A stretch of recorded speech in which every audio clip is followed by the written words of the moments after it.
I'm Leandro. I work for Caesar Systems. The lady there is Valeria Murgia, the actual author of this presentation.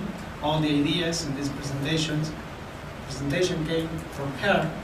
She also works for Caesar Systems and happens to be my wife.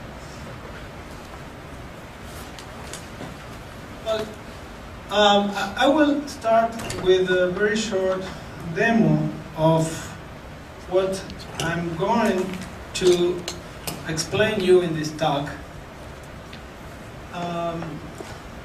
The idea is to capture all user changes or commands, and the actual intent of the talk is to explain the applications of doing that. In principle, the applications of logging user changes are, some of them are very apparent, very evident. But it turned out that after using this mechanism for 4 years, many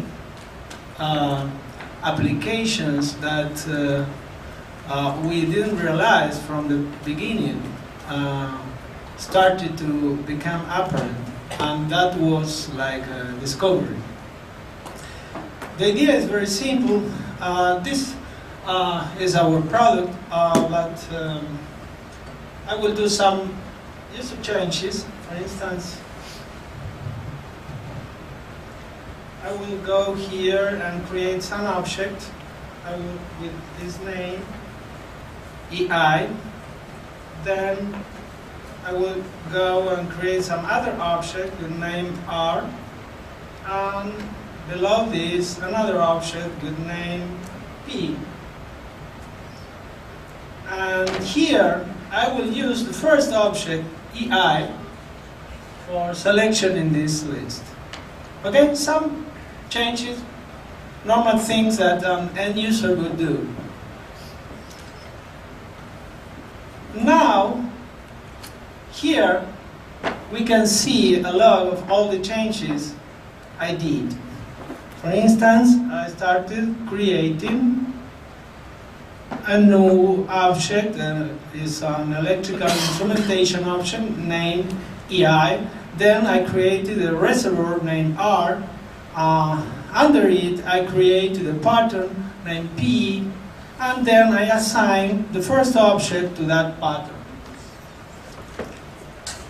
The logic here is not relevant. What is relevant is that this captures all the commands the end user made through the GUI. Okay? This is, of course, similar to the changes log that captures all the work that programmers do, like, for instance, creating a new method, removing a method, creating a class, changing the class, etc. What's the difference? Well, the difference is that in the development environment, the number of commands is about, 10, 12, and it's fixed. We, from many years, have been creating and removing methods, renaming classes, creating classes, deleting classes, okay?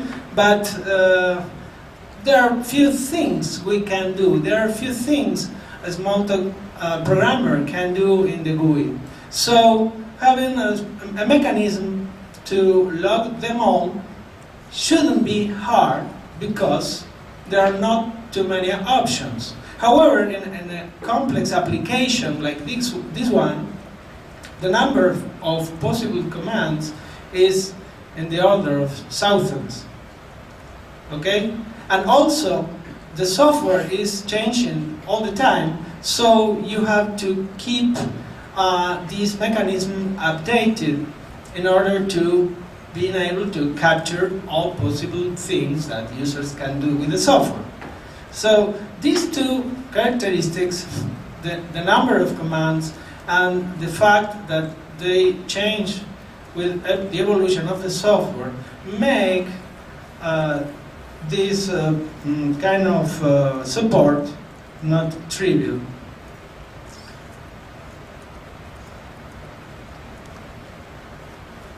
So let's review how we can log user changes, and then I will try to go through a large number of applications. So we have the GUI, okay? And the GUI has a model, which is a normal object of your application. Well, the way to capture user commands is by wrapping the object with another object that will spy anything that will happen to the object. It's a normal wrapper that captures every message and does something interesting with the message. We will see that mechanism. Assume that a user comes in and produces some event in the GUI, like the ones I just did in the previous demo. Well, what everybody does is what happens always is that the pane will transform that command, that event, into a message that the GUI will send to its model. Now the model is wrapped, so it is actually the wrapper who receives the message. The idea here is that this happens transparently, so the programmer doesn't have to care about all these things. Both the programmer and the composite pane think that the model is just the normal model, okay? So the wrapper intercepts the message, and before delegating it to its actual receiver, it tries to figure out if the message will change something to the model. Why this is necessary? Because of brevity. For instance, if the composite pane has to expose some object in the GUI, then, for instance, in order to print the name of the model, the pane will send the message name to the model, okay, just to print the model on the screen. But as the message name doesn't change anything to the model, so there is no reason to record that one. So if the message happens to change something to the model, then the wrapper captures the message into a change object and logs it into a change log. Then it delegates or sends the message to its actual receiver, and all the things that happen in between are hidden from our perception. Okay? Now let's try to understand in more detail what is this mechanism of logging a command. We have the GUI and the message that is sent to what the GUI thinks it's its model. The wrapper intercepts the message and creates a new kind of object which is a change. A change is basically a message. Then the change is validated. This is required for many reasons. One of them is for debugging. Remember, we are creating new commands all the time. The number is large, thousands, and so when we are in debugging mode, we want to make sure that every change we automatically create will make sense and is valid. Okay? If it is not valid, then the beta tester or the programmer will get a warning. If you are a normal user, then you will get nothing, because probably this doesn't matter.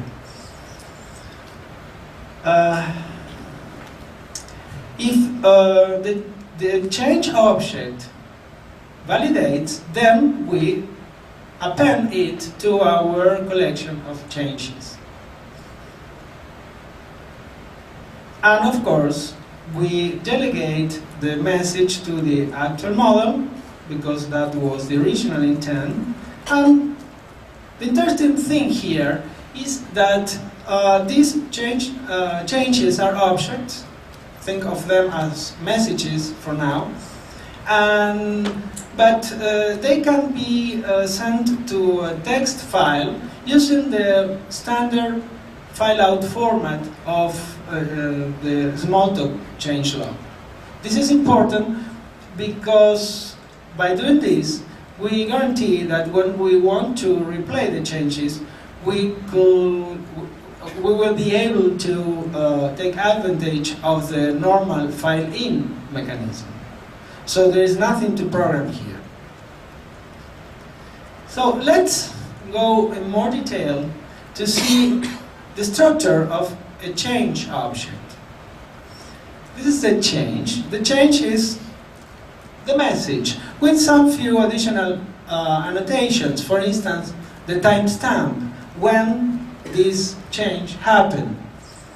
Also with the current author, the user that was doing that in this moment.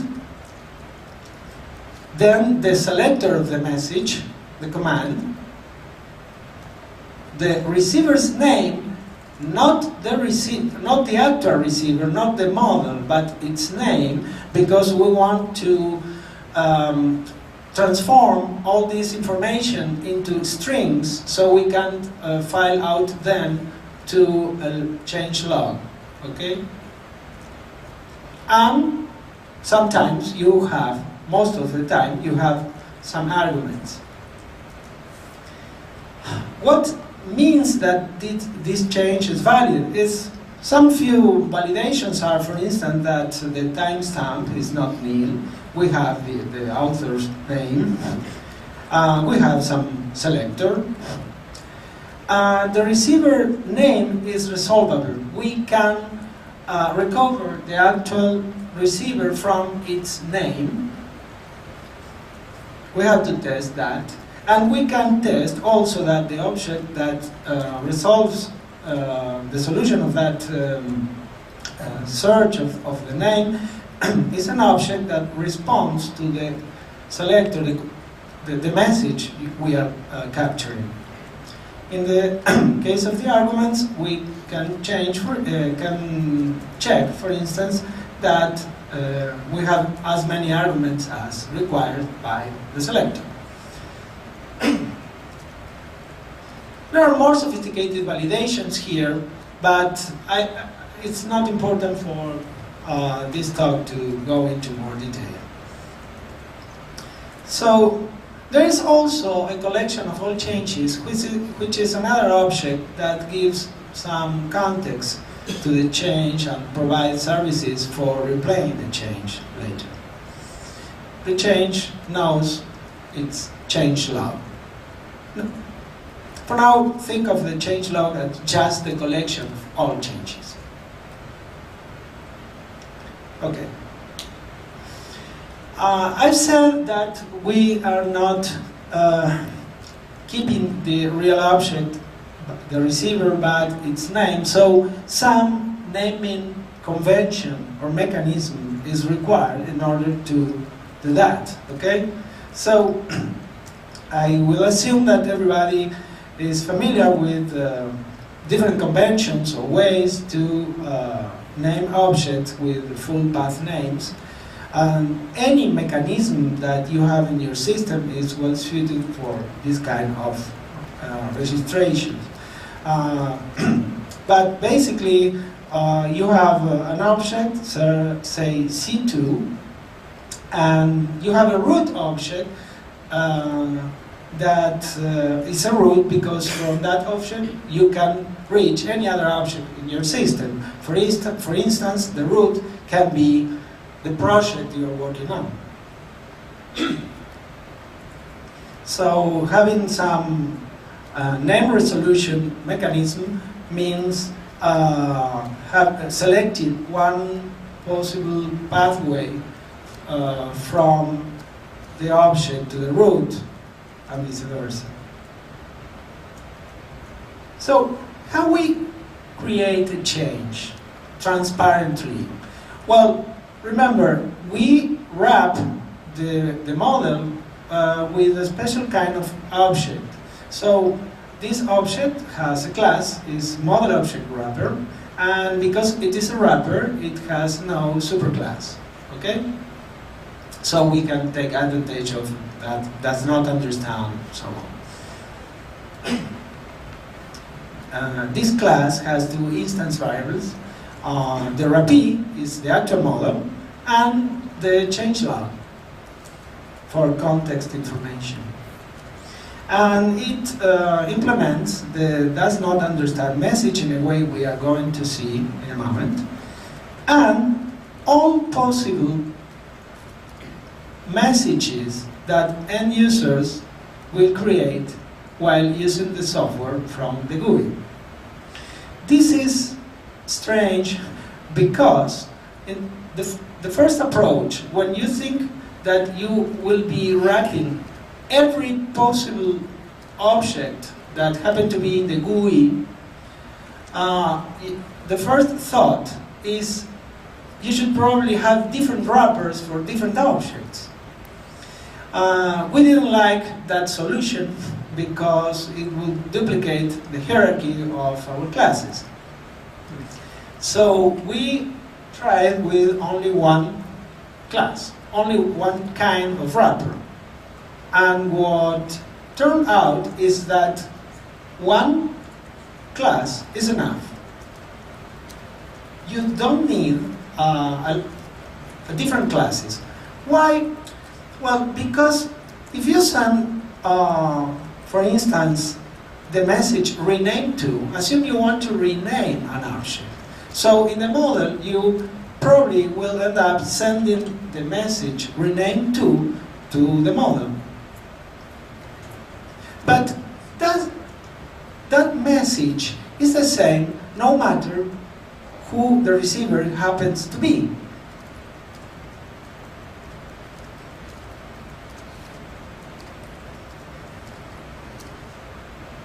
Let's see how we create this. This is a large class because it has thousands of messages, of methods, okay? And we don't want the programmer to write them all.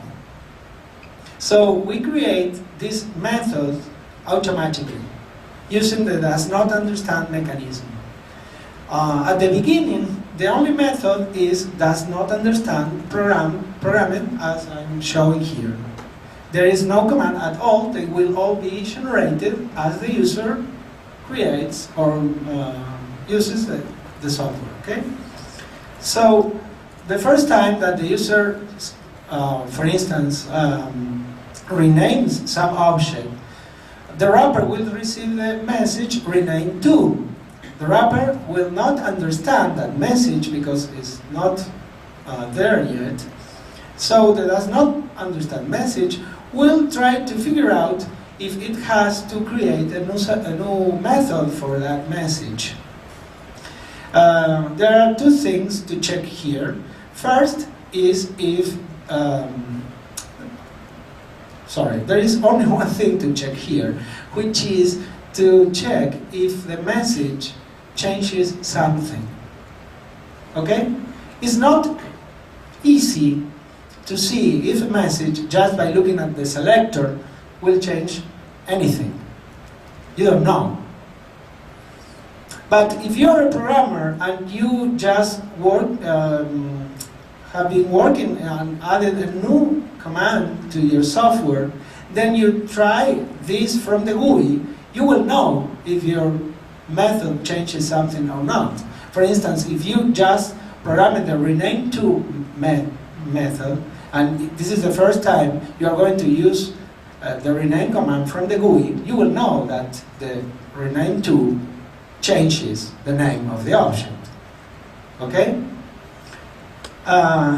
So this is what will happen. The programmer will help the wrapper the first time to decide whether the message changes something. There are some tricks you can do. For instance, messages with no arguments usually do not change anything, except when they start with words like remove, because you can have remove reservoir or something like that, or add, or be, or become. There are some few keywords that can give you some clue. We will be this. I will show this in action so you have a better idea. But this is not important. But this is the message that is automatically created if the does not understand mechanism decides to build it.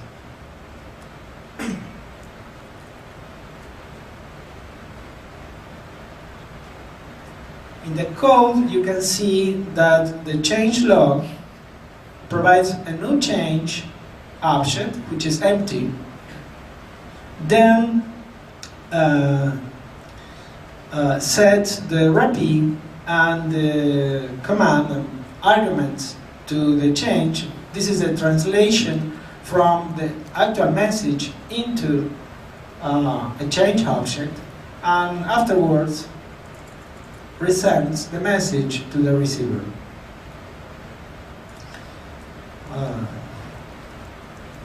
Let me show you how this works.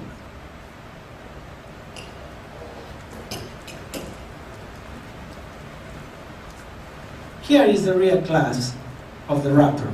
And here I have the rename to method, similar to the one I depicted in the slide. Let's remove that method.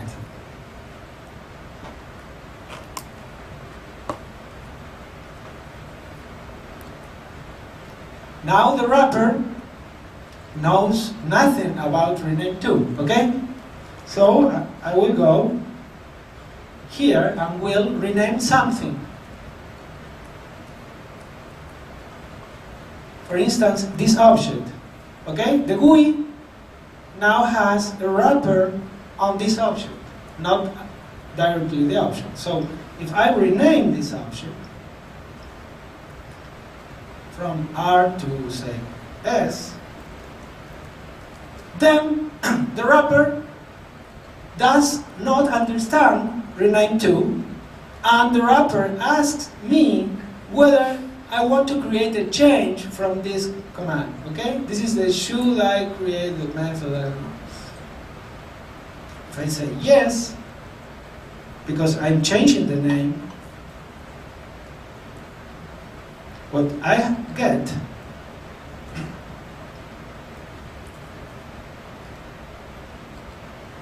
let's refresh.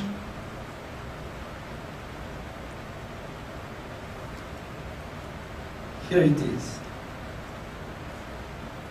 All the information, sorry, here,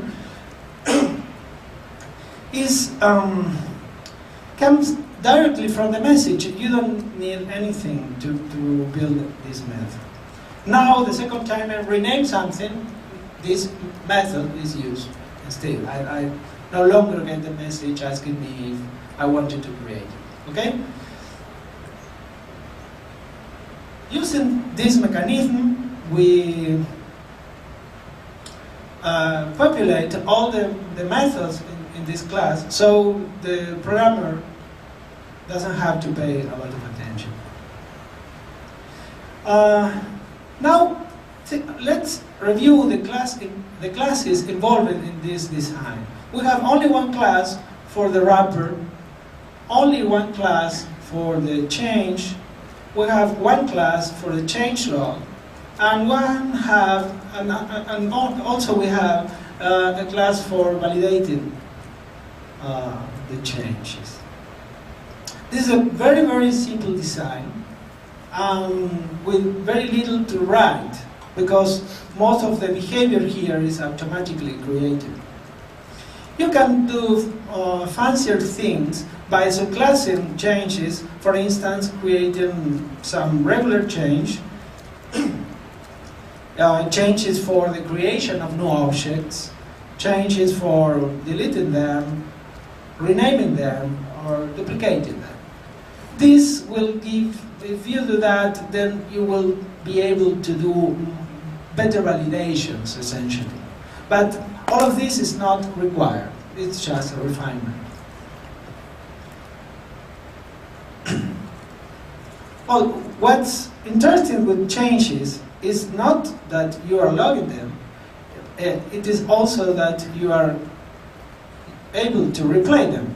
So, for instance, if I go here and save my changes to disk,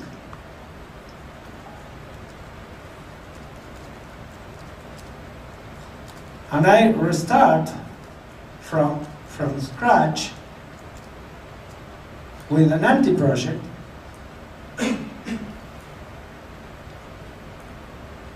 remember, there is nothing there, so I can go and log the changes back.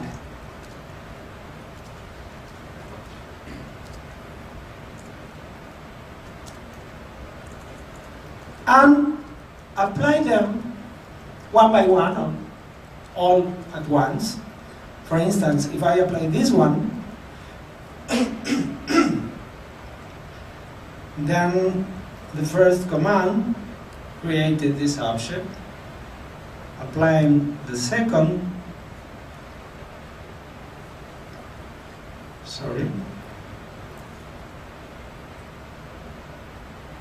creates the reservoir.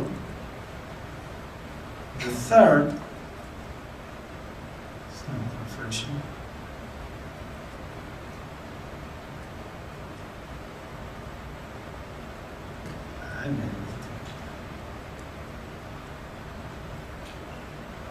I will come back later to these bad signs with red things, because this is a validation mechanism that is working.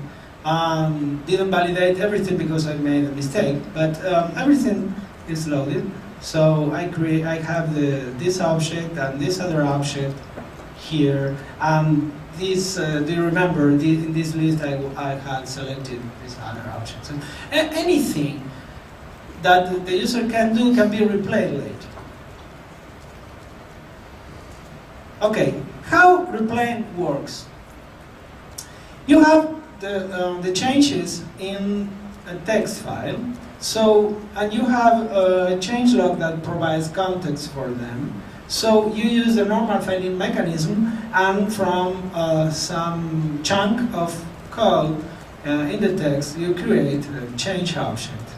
This is easy because the change object is made from strings.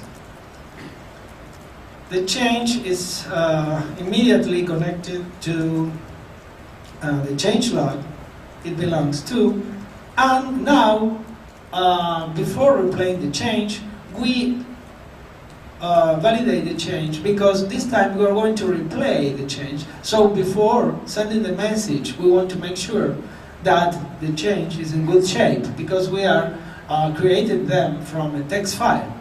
Can be corrupt, can be invalid for many reasons. If this change doesn't validate, then this time we warn the end user. And if it validates, we execute the change. Executing the change is very easy. The message you send to a change to execute it is performed. So we first resolve the receiver. We find the receiver of the message, and here we are using our name resolution mechanism. When we get the receiver, we know that the receiver will be found because we already validated the change. So this is not new. And we know that the receiver will understand the message because this is in the validation code. We wrap the receiver and send the wrapper the message. This is interesting because when we replay the change, we are again creating a change. This one is appended to the change log. So we use this very same mechanism to recreate entirely the situation that was created in the group. Now I think the main ideas are clear enough, and I want to go through the applications, because this is the important thing, the applications. The first thing is obviously the recovery log. Save all the time everything on disk. as I was doing things in the GUI, I was creating changes, and I have a recovery log that is capturing and saving to disk everything I'm doing. This is the same that happens when you are programming in Smalltalk with a change log, okay? So you can recover from there because changes can be replayed. Another interesting application is auditing. Who changed what, when, and how? Look here, in the change log that is created automatically, you can see the user, you can see the timestamp, and everything that happened when the user first activated the command. Auditing is very important. It also gives you some clues on what changed in the model in the last few hours or days. This is the same we do with the source code when we want to integrate changes or look at the last changes, those kind of things. You can implement a kind of local undo-redo. It's actually not exactly that.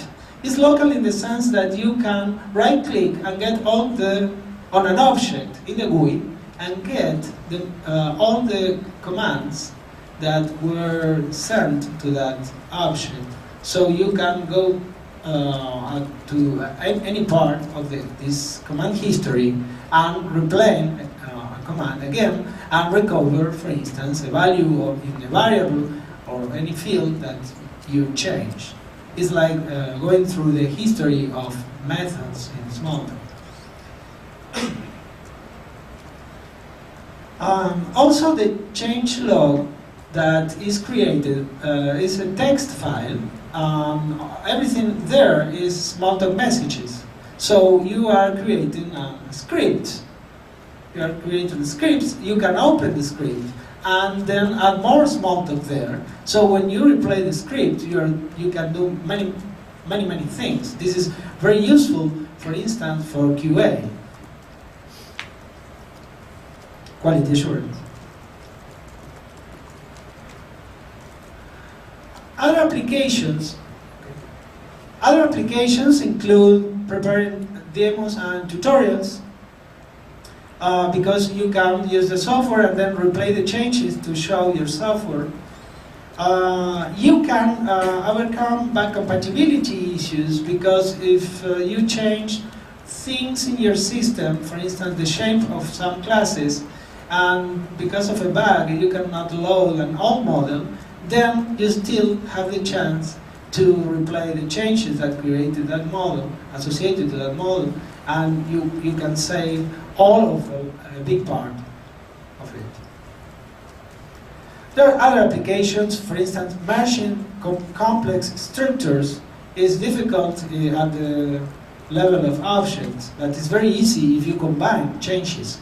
You apply the changes of some contributor and then on top of them apply the other changes. User support. You are in help desk and receive a request from an end user saying, I have this problem with my project, please help me fix it. So the user starts doing other stuff while you take your time to find a solution. If you send back the actual project, then there will be a problem between the changes you introduced and the work of the user during that time. So it's better to send just the changes. Also, the user will be able to see what's changed.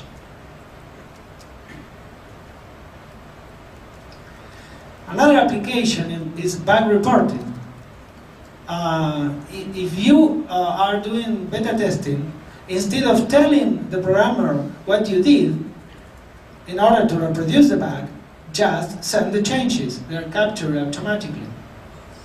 A normal user saying, don't know what I did, but something wrong happened. No problem. Send me your changes. It's everything is there. Testing. If you are programming and you have to write S-unit test, then by using the software you will find a lot of information on how to write those tests. Basically the script captures the conditions required to reproduce the situation that you want to capture in your test. Regression. If you are in QA and you have many test cases, when you are automatically building, by using this, a library of test cases. So you can go back later in the future and replay them all, so you don't have to go and do it by hand.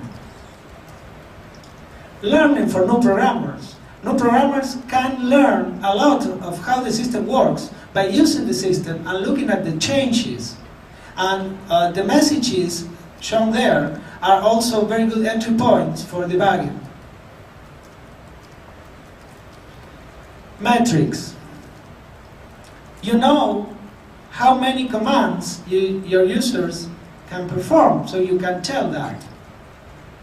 You know, you can measure how many keystrokes your system requires, because the keystrokes are required for the arguments of a change. If I rename an object to something else, then renaming it, every character in the argument, the new name, is a keystroke. So by counting the number of characters in all the arguments, you know how many keystrokes you need as an end user to create something interesting. This is a very powerful metric. You also can measure how the dedication and the productivity of end users because of the timestamp of the username. You can check to see which areas of your software are more heavily used. You can understand the workflow of your users and discover bad practices they might be doing. It has some applications. I'm sorry, I will not be able to tell all the applications because the time is short. Teamwork. Well, different people working on the same project can contribute their work through the change system, just combine all the changes into one model. Databases conflicts. You commit, you are using Gemstone, of course. You commit your changes and because of some conflicting change, the commit fails. Okay, you still have all your changes in your change log, so you can come back to them and replay or consider them again under these new circumstances. You can implement automatic check-in, check-out from a database. You are using a database from your laptop. So you download the project from the database to your laptop. You go home and do some work, then come back to the office, connect again to the database, and apply the changes so you can put them back in the repository. Since you can look at the changes, you can select which ones will make sense.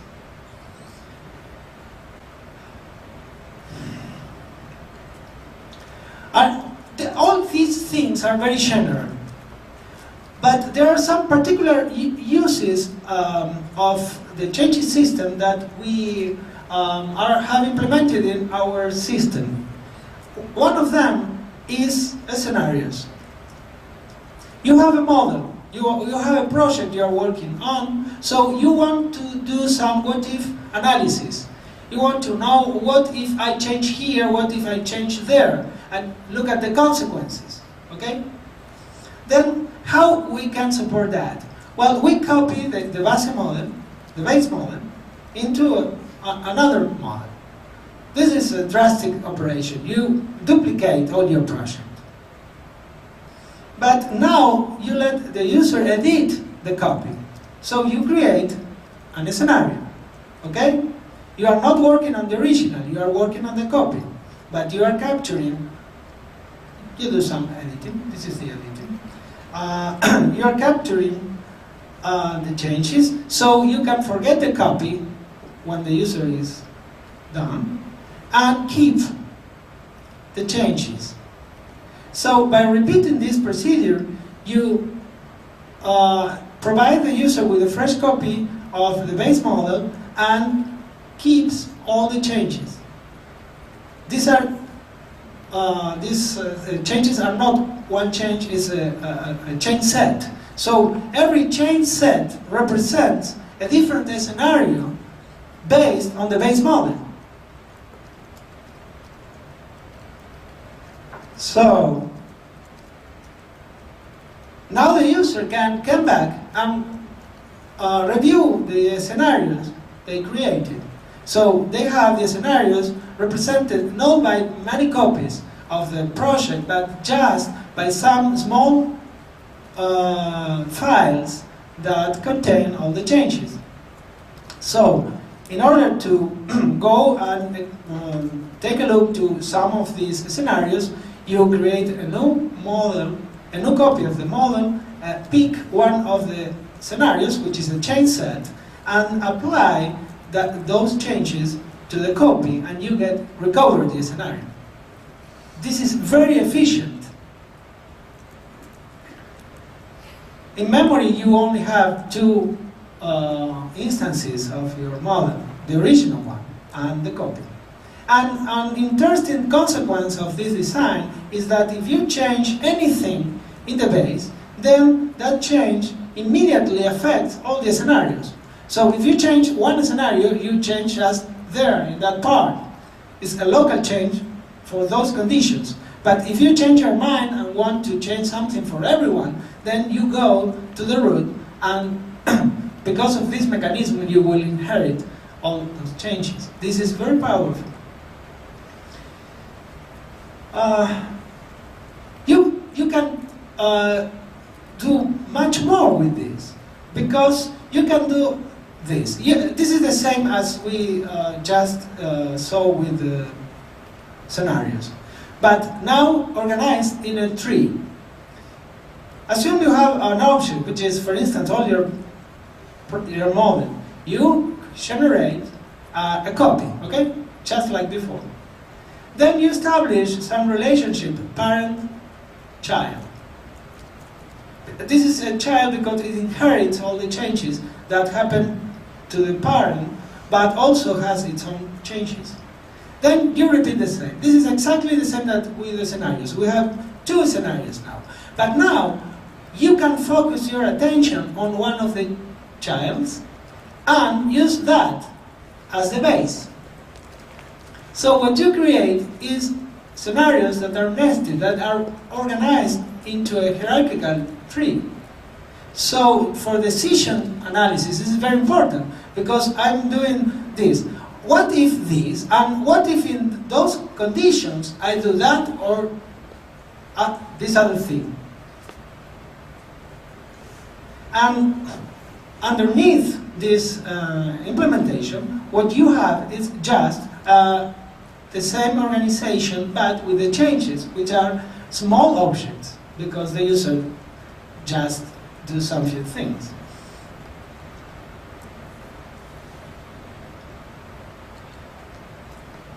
I will stop here with all the applications. Just let me show you very quickly how this looks. I prepared here a project. This is a base model, it has some optional in it. So I built a decision tree using this technique. So you can see this is a tree of decisions, and you can go and add even more stuff like probabilities from going in this direction or that other direction, and look at the consequences in the outcomes of the model in a different scenario.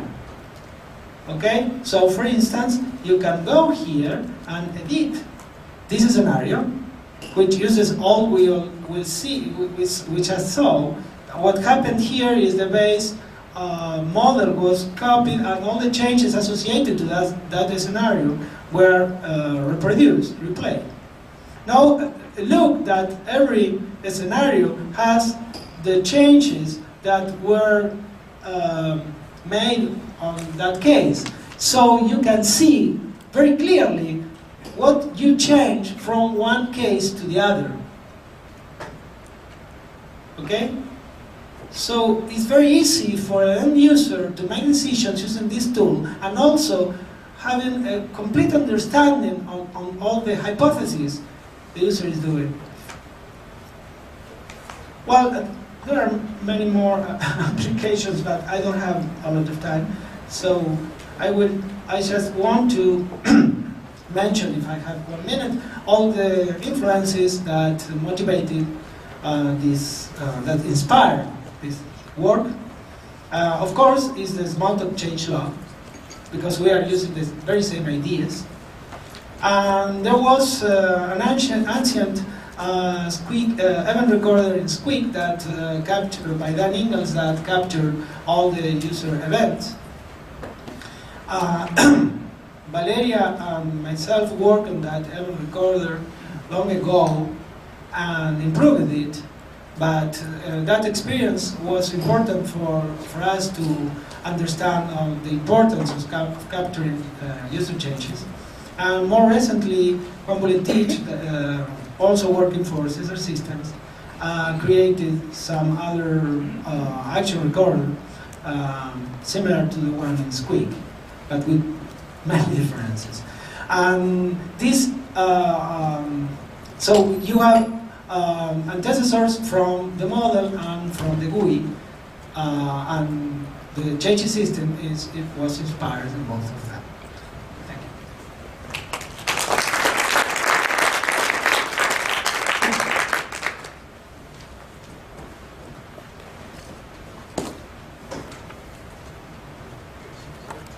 Any questions?